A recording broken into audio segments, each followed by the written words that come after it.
Hey guys, Matt here from Boom Beach Bonanza, and today I'm bringing you the first video of the new Boom Beach update.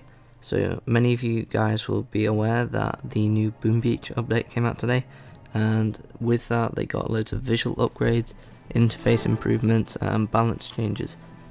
So as far as visual upgrades go, they've got new in-game tank models which got improved graphics, animations and effects, and they've also added some more lively home base sort of buildings, so like the Sawmill is now animated, as you can see there.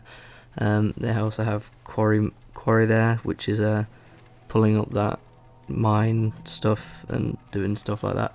They've also got Iron Mine animations, so that cart runs away and that barrel falls over.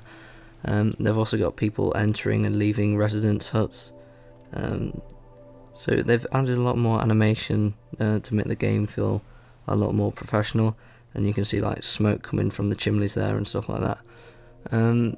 So also the native Kual villages, so they're like the villages that you go out and attack and stuff like that. So you can see there they've changed as well. Apparently they've now got a distinctive style, and if we've got any resource boats, you'll see that they've changed and stuff like that. They've also added new machine gun graphics, so that's like the major weapon interface thing that's changed there. The mines and the boom mines have also changed colour. I'm not sure that I like the colour of the boom mine, but the mine definitely looks a lot better like this. So in terms of interface improvements, they've got loads of new info screens, so that you can tap on any building and get loads of more info. So you can see there's now a paragraph explaining what the flamethrower is and stuff like that. So that's all cool. There's also a new victory screen, which I should be showing you later on in the video. They've also got Boom Beach is now available in Japanese and Turkish, and they've also improved the legibility, so you can see level 31, the 1 and 7 used to look the same, but they've now fixed that, and the 1 does look a lot better and a lot more distinctive from 7. They've also added a 3-second delay to statue reclaim confirmation to reduce the risk of reclaiming it. You can see 3, 2, 1 and then reclaim. So I think they're all really cool interface improvements. They've also added some balance changes, so like they've now made Dr. Terror bases a lot harder. The player base rewards are decreased because of the booming economy that Boom Beach has. They've also got gold income from the freed villages is a lot less, so you can see that these are the boats that I was talking about earlier. They've changed, and the amount of gold that you get in from the freed villagers is less. Also the defensive statue boost time is decreased to 8 hours, so that's to stop major defense being able to be upgraded for a long time, so you have to spend more to be able to keep them up and running. You can also use more than one power powder to boost one statue, but it'll queue it, so if you have 2 power powders acting on one statue, the first power powder will be used, and then the second one will be used straight afterwards. So that's pretty cool if you can afford to use power powder. They've also removed power stone glitter from destroyed building debris. I don't think I really noticed that in the first place. They added a special 3 crystal reward for destroying the #1 player's base. So that's pretty cool if you can get up there. It's a nice little interesting feature that they've added in, a bit of fun. Also the bug fixes that they've done, fixed the bug where logging in often resulted in fewer Blackguard invasions. So I think there was like a little exploit where people were just using some sort of login patch or something to reduce the amount of villagers they were losing. And they've also fixed loads of other bugs and made loads of new optimizations. So lots of stuff that will help out the game develop in general.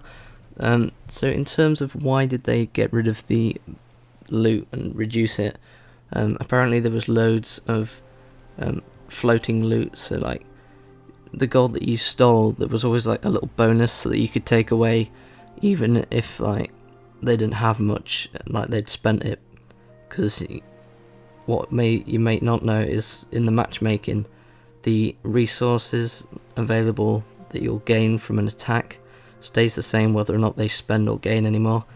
So most of that was probably generated from random thin air, so they've reduced the amount of bonus that you can get from winning raids and stuff like that to combat. Like, I know I have an excess of gold at the moment, so they've tried to balance it all out and stuff like that. So going on to the game now, we'll just take a look. Let's see what we can do. We've got all warriors at the moment. We'll just go take a look at some of the bases and we can see what the new victory screen looks like. So this one's just got a couple of rocket launchers, a level 7 one there with 6,000 health, 3,500 there, boom cannon. We'll just come in and we'll just take down the boom cannon with 3 shots, and then we'll be left with 2 shot on that cannon, and that should be fine. We are left with a shot bomb. We'll deploy our warriors on the right hand side, get them to go to the sniper tower there, and then we'll try and triple. There we go. Yeah, we've got all 3 buildings there. So they'll just go ahead and take out that. I'm not going to deploy a medipack because they heal themselves and they aren't taking too much damage at the moment, I guess. So I'll just go ahead and shot bomb those 2 things, and the only thing that's left in the base is the mortar and HQ. So the mortar goes down and all of our troops gone to the HQ. So we didn't actually lose any troops there, so that's worked out better than expected. So as you can see, there's the new victory screen, and I'm not sure if I like it or not. I think it's a bit dark at the moment, but I suppose new interface is always welcome in the game. So stockpile, this one's got a ton of rocket launchers at the back there. I think we can just rush this. The flamethrower is going to be out of range, so we can go ahead and take out that cannon there. And we can come over here and take that out, and we'll see if we can take out both of these. We get a couple of shots on them. They're not going to deal too much damage anyway. And there you go. So we'll just come in and just rush this base basically. I didn't check what the level of the rocket launchers are, but I doubt they're level 20. So they're not going to do too much in the way of damage to our troops. We might lose 1 or 2, but there you go. Rush in the HQ. That just take it out really quickly before any of them die.